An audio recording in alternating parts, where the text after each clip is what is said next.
kaidah teguh di atas sunnah adalah mengikuti jalan as-salaf. Jadi kalau ada orang yang tidak mengikuti jalan as-salaf, itu orang yang tidak di atas sunnah. Tidak di atas sunnah.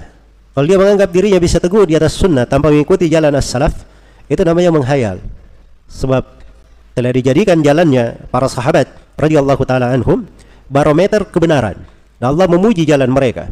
Dan itu yang lebih mencocoki akal dan fitrah. Fitrah manusia itu dia senang mengikuti.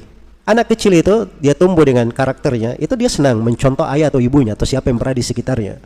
Itu tabiat manusia. Dan agama ini agama yang paling rahmat. Makanya segala kejelasan jalan itu terang dari sudut Al-Qur'annya, dari sudut haditsnya, dari sudut kesepakatan ulamanya, dari sudut akal sehatnya, dari sudut fitrahnya. Semuanya terang. Makanya dijadikan barometer yang diikuti jalannya para sahabat. Sebagaimana Nabi sallallahu alaihi wasallam manusia terpilih, para sahabat juga manusia yang dipilih oleh Allah untuk mendampingi Rasulullah sallallahu alaihi wasallam.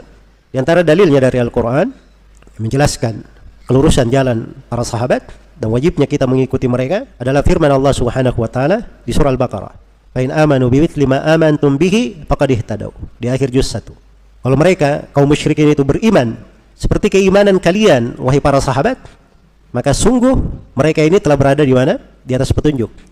Jadi kaum musyrikin kalau mereka beriman seperti keimanan para sahabat, Allah jamin mereka di atas huda, di atas petunjuk.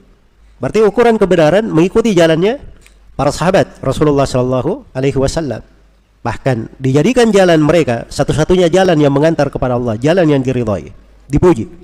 Was-sabiqunal awwaluna minal muhajirin wal ansar walladzina ittaba'uuhum bi ihsan radhiyallahu anhum wa radu anhu wa a'adda lahum jannatin tajri tahtaha al-anharu khalidina fiha abada dzalikal fawzul 'adzim.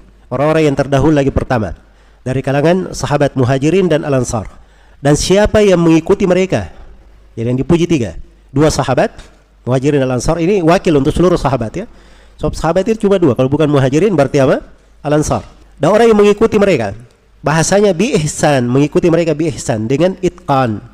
Ihsan itu artinya itqan. Mengikuti mereka secara pasti, secara tepat. Kalau ibaratkan ada orang yang melangkah, dia tinggalkan jejak-jejak kaki. Apa artinya mengikutinya bi ihsan? Dia mengikuti jalan yang sama di atas jejak kaki yang sama pula. Itu lebih detail lagi. Ini jalan ya, jalannya kelihatan. Kita mau menapak di mana saja sebenarnya bisa, yang penting di atas jalan, kan begitu. Tapi orang yang mengikuti bi ihsan itu lebih daripada itu. Ini meninggalkan jejak kaki, dia ikuti jejak kaki itu, tidak keluar, dia tidak pakai jejak kaki yang lain, walaupun tetap di atas jalan. Dan ini mereka dipuji. Allah ridha kepada mereka, mereka juga ridha kepada Allah. Allah siapkan untuk mereka surga-surga, mengalir di bawahnya sungai-sungai, mereka kekal di dalamnya selama-lamanya, dan itulah keberuntungan yang sangat besar. Itu ayat di surat Taubah. Ayat di surat Nisa, penegasan yang tegas sekali, ancaman yang sangat keras bagi siapa yang tidak mengikuti jalannya para sahabat. Allah Subhanahu wa taala berfirman, "Wa may yushaqiqir rasula min ba'di ma tabayyana lahul huda wa yattabi' ghayra sabilil mu'minin nuwallihi ma tawalla wa nuslihi jahannam wa sa'at masira." Dan barang siapa yang durhaka kepada Ar-Rasul setelah tampak jelas baginya petunjuk dan dia mengikuti jalan selain jalan kaum mukminin, ini jalannya para sahabat. Kaum mukminin waktu itu mereka tidak mengikuti jalannya para sahabat. Jadi dua yang diancam, durhaka kepada Rasul dan tidak mengikuti jalan para sahabat. Apa ancamannya? Kami biarkan dia larut di dalam kesesatannya, dan kami akan masukkan dia ke dalam neraka jahanam, dan itu sejelek-jelek tempat kembali. Karena itu mengikuti jalan as-salaf itu bukan alternatif. Oh boleh ikut, boleh tidak. Oh para salaf itu bagus, orang-orang salih, kita cinta kepada mereka. Tapi jalan para salaf itu betul dia lebih selamat, betul lebih paham, apa namanya, lebih hikmah. Tapi jalan orang belakangan itu lebih canggih katanya, lebih memahami. Itu bahasa disebut oleh sebagian orang-orang Asy'ariyah belakangan ini. Itu semuanya batil, keliru, keluar dari jalan. Kemudian mungkin karena masalah ini adalah masalah yang merupakan ciri pembeda pokok antara orang yang berpegang dengan sunnah dan orang yang jauh dari sunnah, makanya penulis menerangkan di sini sebagian illah, alasan. Apa alasannya kenapa mengikuti jalan para sahabat? Kata beliau, humu syahidut tanzila alla katanjabir. Humu syahidut tanzila. Pakai waw di situ ya, humu. Ya, kenapa dipakai waw? Sebab wazannya itu faulun. Faulunnya berubah jadi faulu. Syahidut tanzila allaka tanjabir. Allaka asalnya dari la'allaka. Itu salah satu bahasa ya, bisa dikatakan la'allaka, bisa dikatakan allaka. Mereka menyaksikan. Alasannya karena mereka ini menyaksikan tanzil. Al-Quran itu turun, wahyu itu turun, para sahabat yang menyaksikan. Makanya para sahabat itu sangat paham. Ketika sebuah ayat itu turun, mereka paham di mana turunnya, apa sebab turunnya, apa makna ayat itu, kandungannya. Ini orang-orang yang menyaksikan ayat itu turun. syariat itu turun. Kemudian dari keistimewaan jalannya para sahabat, kenapa kita wajib mengikuti mereka? Sebab Nabi telah menyebutkan jalan mereka itu adalah jalan keamanan. Itulah yang melindungi umat. Karena itu Nabi bersabda dalam hadits riwayat Muslim, "Wa antum amanatul li ummati." Dan kalian wahai para sahabatku adalah pengaman di tengah umatku. Pengaman di tengah umatku. Jadi sepanjang umat ini berpegang di atas jalannya para sahabat, maka itu menjadi hal yang mengamankan mereka.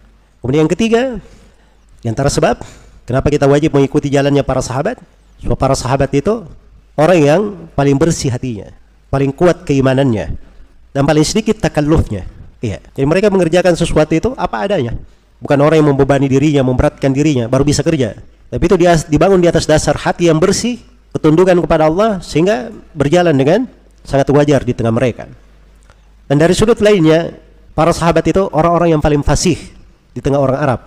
Karena di masa itu Arab yang paling fasih di masa hidupnya Nabi SAW dan para sahabat. Karena itu di tengah mereka, itu banyak dari ilmu-ilmu alat yang datang di kita ini, ilmu nahwu, ilmu hadits, ilmu sorof dan sebagainya, itu tidak diperlukan di tengah mereka. Sebab itu sudah berjalan. Jelas ya?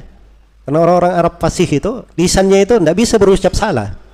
Kalau dia bilang, misalnya, Ja'a Zaidun, maka dia pasti berucap Zaidun. Tidak mungkin dia diajari, bilang kamu Ja'a Zaidin. Begitu dia ucapkan, dia tidak bisa bilang Ja'a Zaidin. Lisannya itu nggak terbiasa di atas kesalahan. Jelas ya? Itu lisan mereka dalam berucap bahasa Arab. Karena itu mereka nggak perlu ilmu nahwu sorof. Sebab di lisan mereka sudah apa? Sangat fasih. Beda dengan kita. Sudah belajar nahwu sorof, jungkir balik sana sini. Yang salah bisa jadi benar. Jelas ya? Itu diantara keunggulan. Dan kenapa para sahabat ini didahulukan jalannya. Baik.